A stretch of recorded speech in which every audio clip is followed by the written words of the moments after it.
It's time to explore a new place. I'm Joseph, this is Input English. We're about 8 miles to the east of San Jose in a city park. This is the Alum Rock Park, and it's a very unusual park. It was the first municipal park in California. It was chartered by the legislature in 1872. It has a long and storied history. Being so close to San Jose, people had access to this location. There were roads, and then eventually it became popular enough that the city built a trolley line out here. They set tracks, and you could ride a trolley car from San Jose to here for 25 cents. This park was very popular because of its natural beauty. It has high hills, a lot of vegetation, and it's along a creek, the Penitencia Creek. What really drew people to this park was the large number of mineral springs. Groundwater was heated naturally and infused with minerals and gases, and the people of the time found this very exotic. These mineral springs gave the opportunity to build mineral baths and turn this place into a resort. When it was originally chartered in 1872, it was called the Reservation. People exploring this area noticed that some of the rocks were white, and this white mineral was misidentified as alum. Alum is a sulfate mineral of aluminum, but this white mineral that they identified was just sodium sulfate. It was not alum. Even though the mineral was misidentified, they went ahead and kept the name. One of the paradoxes is that Alum Rock Park doesn't have any alum. It has a lot of other minerals, including sodium sulfate, which was probably the basis of the erroneous name. There were other mistakes made that were analogous. One of the large boulders in this park before the turn of the century was black. It was globular in shape and very heavy. It was misidentified as a meteorite. People came and visited this site to see this meteorite. But it wasn't a meteorite. It was just a boulder with high manganese content, and that made it black. The misidentification of that boulder led to its demise because during World War I, it was determined that that manganese would be useful to the war effort. So that boulder was quarried. It was broken up and hauled away. The story goes that the actual manganese content of the boulder was minimal. This park became very popular at the end of the 19th century and into the early part of the 20th century. It was said that at one point they expected 10,000 visitors per day. Companies from San Francisco and organizations from San Jose and San Francisco would stage events here. This popularity led to a great deal of building of attractions on the site. There was a large indoor pool called the natatorium. There was an aviary. There was a small zoo. There was a hotel, multiple restaurants, and a lot of amusement rides. There was an indoor carousel at one point.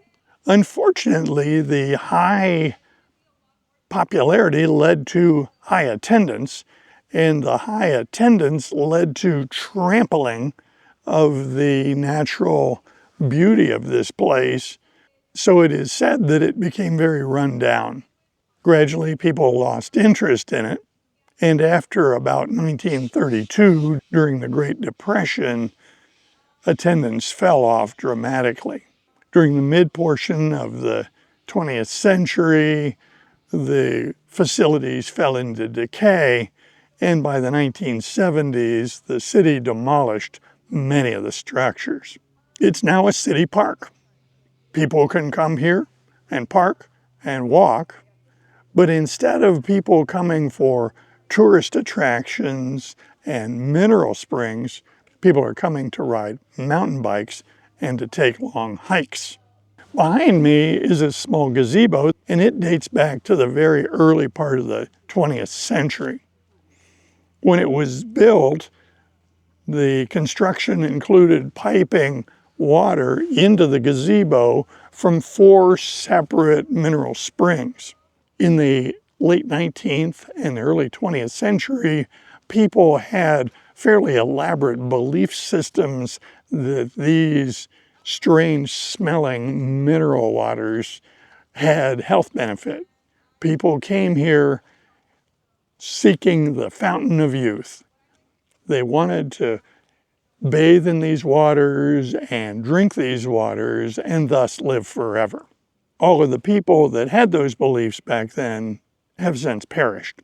The water here has been studied, and it was shown that it did have a lot of mineral content, including a lot of sulfate. Sulfides were identified.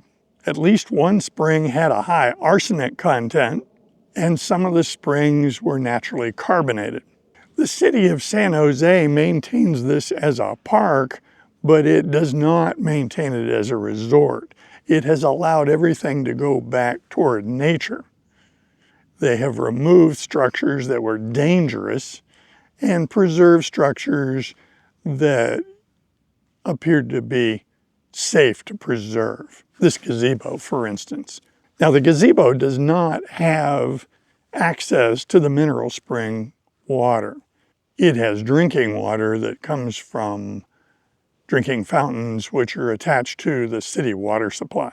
So from this starting point, I'm going to hike and see what I can find in this valley to show you. I look at this place as almost an archaeologic site. It doesn't show ancient artifacts of indigenous people. Rather, it shows what was going on here 100 to 150 years ago. Behind me is one of the many stone grottos created by masons back in the day. Back when this was a resort, the water would bubble out of the cliff or out of the hillside. So they had craftsmen dig into those locations, find the channel of water coming out of the hillside, and then build a structure like this. Now this one has been partially closed, probably for safety.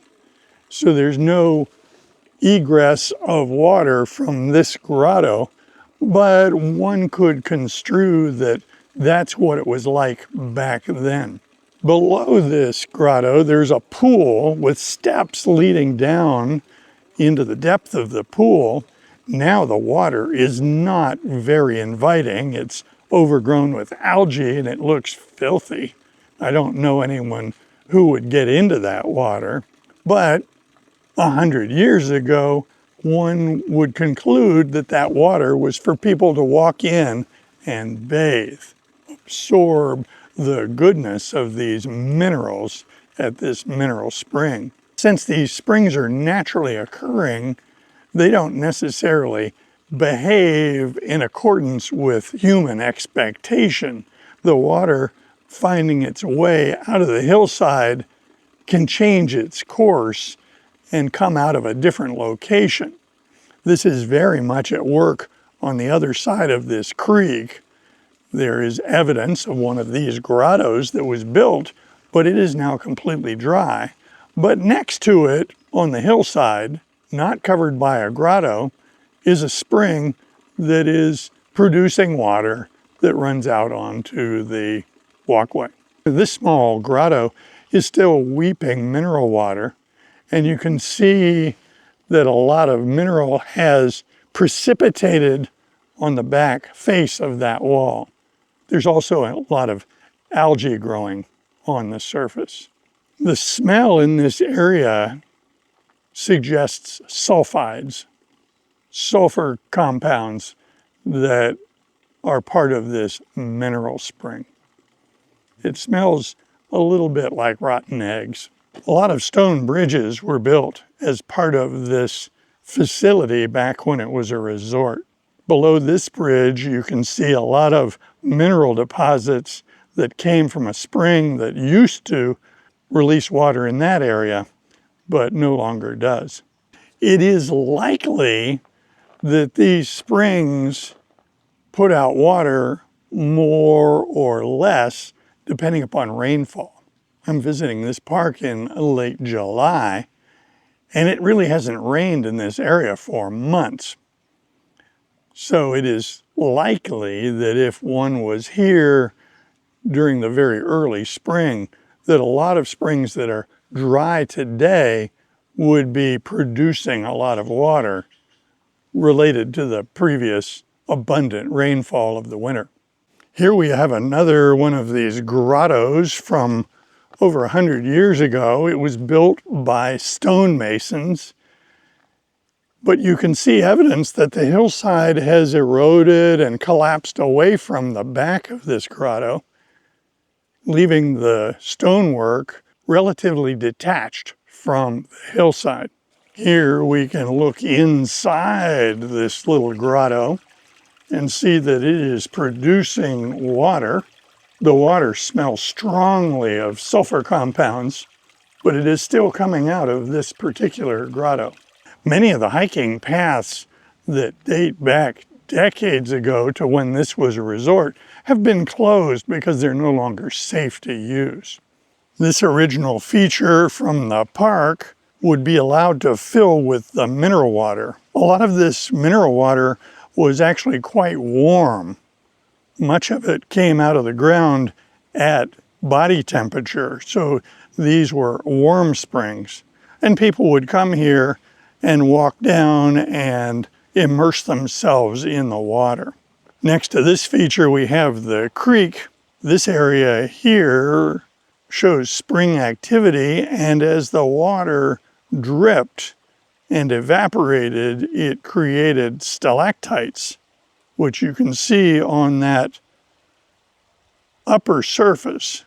I'm standing on the foundation, inside the foundation of a building that was here 100 to 150 years ago as one of the many attractions that was here when this was very popular with visitors. This building has been demolished. There's a little bit of remnant here that looks like it was related to channeling the mineral water to this location. As I've walked along this path, I've seen a lot of places analogous to this where a level area has been created out of a valley that has very few level areas.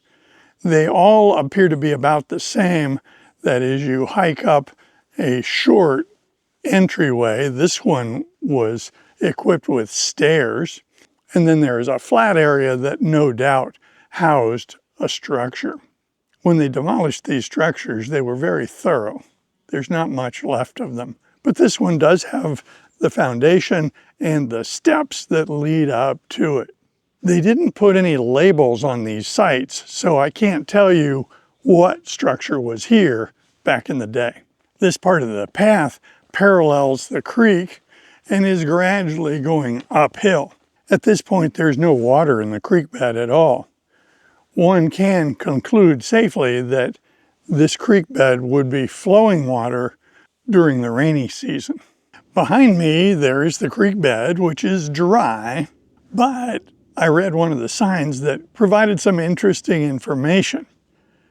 The creek bed is actually much deeper than it appears because it is partially filled with rubble, with rocks that have come down this canyon as the waters have flowed in the past. So we're not looking at the bottom of the creek bed, we're looking at the top of it. The evidence that they have about this location is that indeed there is water flowing, but it's flowing underground. It's flowing under this surface because that water is going to emerge further down the canyon. I found that very interesting. What this appears to be is a dry creek bed, but in reality, the creek is flowing. It's simply not visible. The other thing that has happened as we've walked uphill is that we have moved beyond the sulfur smell of the grottos. I don't see any springs weeping out of the hillside, and I don't smell the sulfurous compounds that came from those springs. At this point, the trail is heading up the hill. According to what I read online, there is an observation site above here, and from that vantage point, one can see San Jose. Because they've removed so many structures and allowed nature to reclaim this area, I can't really identify specific places to explain where things were back in the day. There was a large indoor swimming pool called the natatorium. It had 2 slides, and at the time they didn't have water pumped to the top of the slides. So the way it worked is about every 3rd child sliding down the slide would bring a bucket of water. They would pour the water down the slide. That way it would be easier for them to slide down into the pool. Swimmers using these slides were told never go down head first. And of course, knowing what we know about human nature, one of the things that they did very commonly was go down head first. As I turn around, you can see how beautiful this area is. That's the creek bed behind me now. It now makes sense to me why this was such a popular place for people to come. It had tremendous natural beauty. Clearly, much of the draw for this park when it was in its heyday was the abundance of these mineral waters. In the late 19th century and early 20th century, people had strong beliefs that these foul-smelling, strange waters had real health benefits, and they wanted to take full advantage of this resource. Today, we realize that most of those health benefits were in the minds of the people and not based in any science or reality. I like what the city has done with this place. They didn't try to restore it to its glory. They just let nature work its magic. I invite comments below, and if you like videos like this, be sure to click on this one next. See you soon.